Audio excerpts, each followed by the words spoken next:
Diepsloot, the scene of violent protests and attacks on foreign nationals earlier this year, hosted an Africa Month dialogue earlier today. Diepsloot residents took to the streets demanding an end to crime in the area. Several people were killed, mainly foreign migrants, who locals blame for the crime in the area.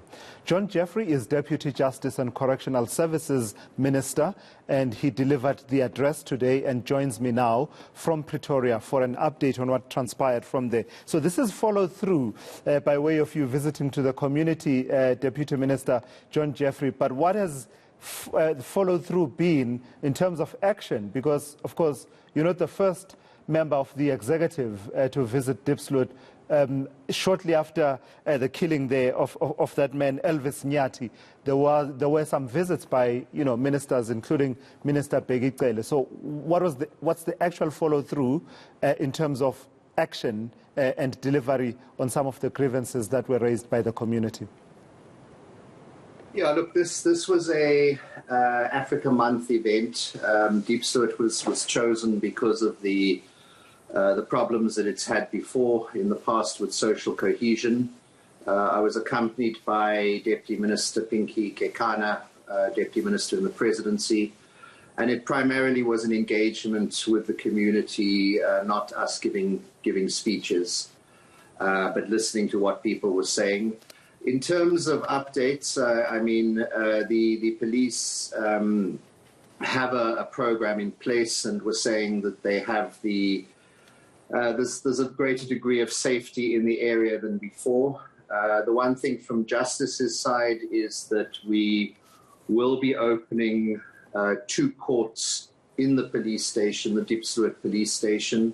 Those courts will deal with maintenance applications when people apply to get the other parent of the child to pay maintenance towards that child.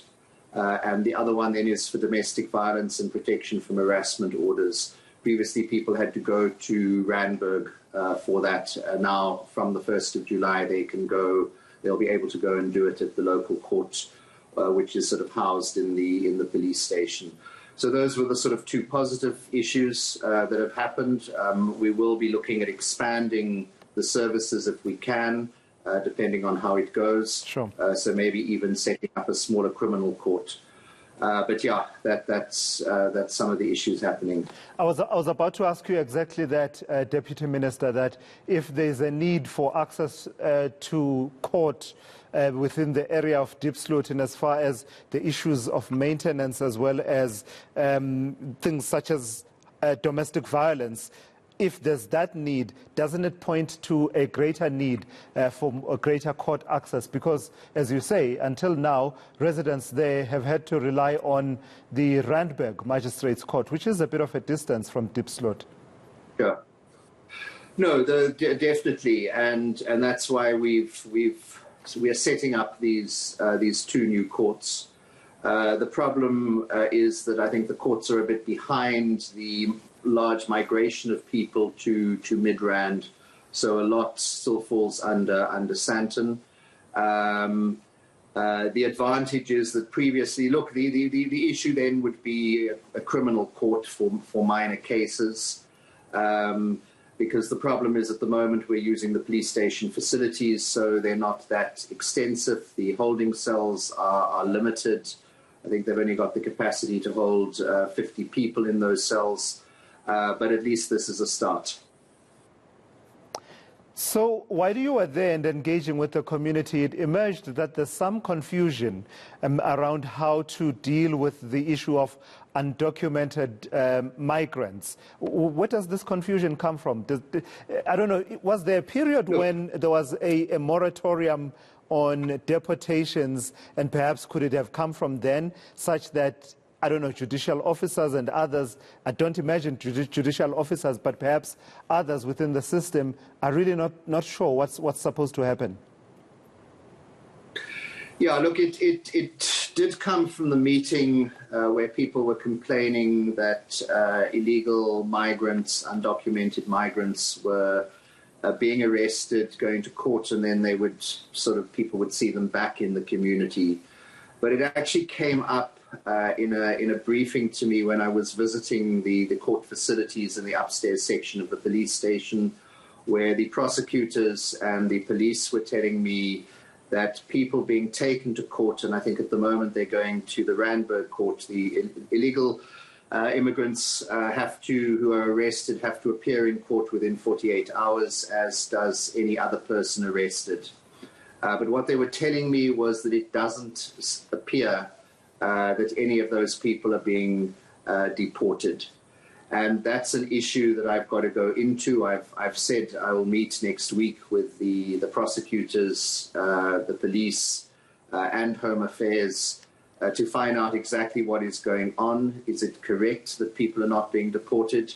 Illegal immigrants, if it's in terms of the Immigration Act, should be deported according to those procedures. So what I need to do is establish what exactly is happening. And if people are not being deported or sent for deportation when they should be, to establish exactly what the problem is. The one change in the law was, I think it was about 5 years ago, which was a ruling that sections of the Immigration Act which didn't allow illegal immigrants who'd been arrested to be brought to court was unconstitutional.